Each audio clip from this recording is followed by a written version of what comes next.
So we had another mass shooting a few days ago up in Buffalo, New York.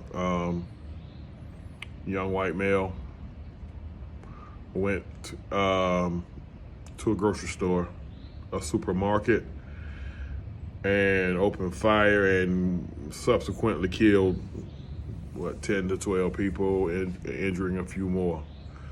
And of course, there's public outrage about this. And rightfully so. But you know, it's just something that I find real interesting on this, and just something that just kind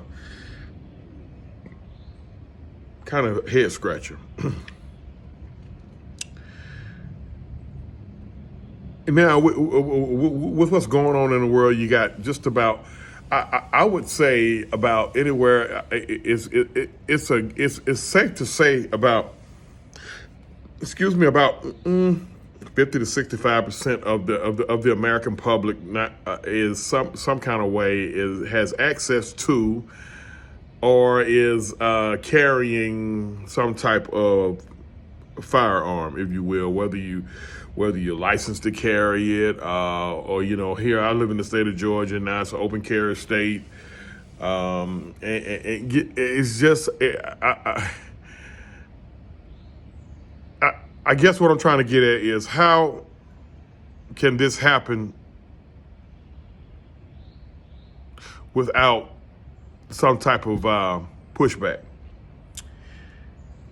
And I already know, I've seen all of the posts on social media, Facebook, Instagram, Twitter, YouTube, or whatnot, about how the guy was, taken into custody. He wasn't harmed, and then you go to bringing up what has happened in the past to people that is the opposite color of him that has done not even nowhere near close to the act that he perpetrated, and a lot of them lost their lives. You know what? I'm gonna go a step further with that. With all of this, with this the generation of the gangs and the gang banging and turf wars and people fighting and killing each other over over turf, money, or whatever the case, or respect.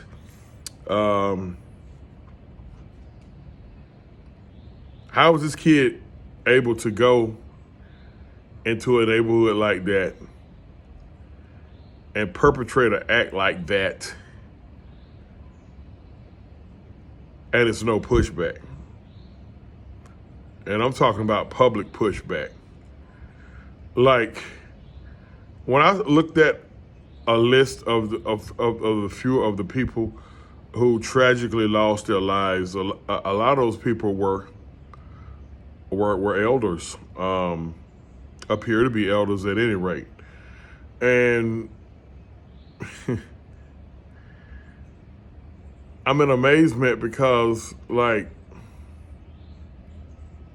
how is this happening? It shouldn't be happening.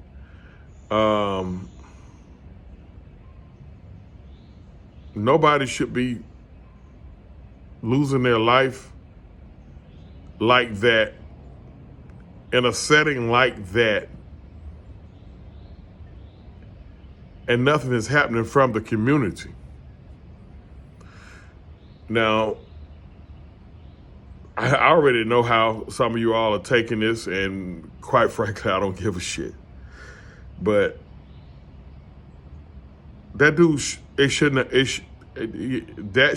certain shit like that needs to be street justice.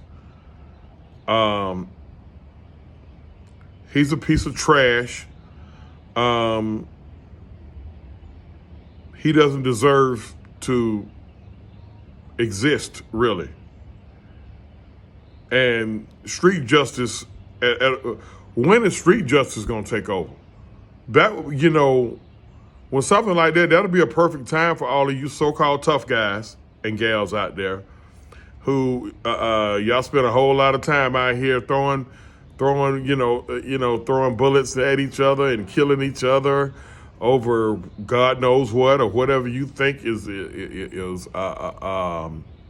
principle. I'm gonna use the word principle. Yet this guy can just go. Can go. First of all, he out of place. He out of place because of the neighborhood that he was in and how he looked. And no, I'm not hinting that it need to be a race war or something like that. That's not that ain't what I'm getting at. But I don't give a shit if it was somebody the same color of his victims.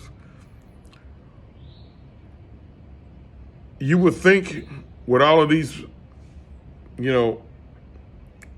free-wheeling, pistol-toting, firearm-toting people that it should have came down to the police having to handle the business.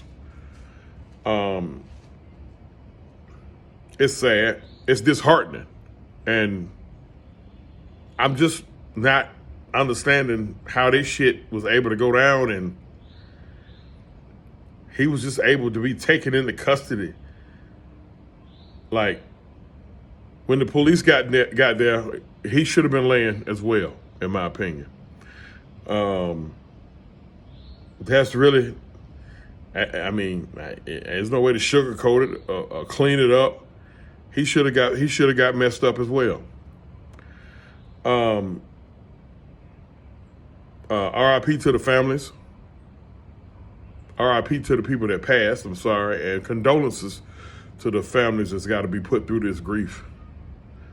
And that's my word on that. Hey, look, all you tough guys, all you gangbangers, all you people who will sit up there and kill each other over turf. Well, how about, if nothing else, protect your elders in your fucking neighborhood? That's all I got, man. Do better because you know better. It's another episode of King's Talk. I'm your boy, Chauncey King. And I'm out, man.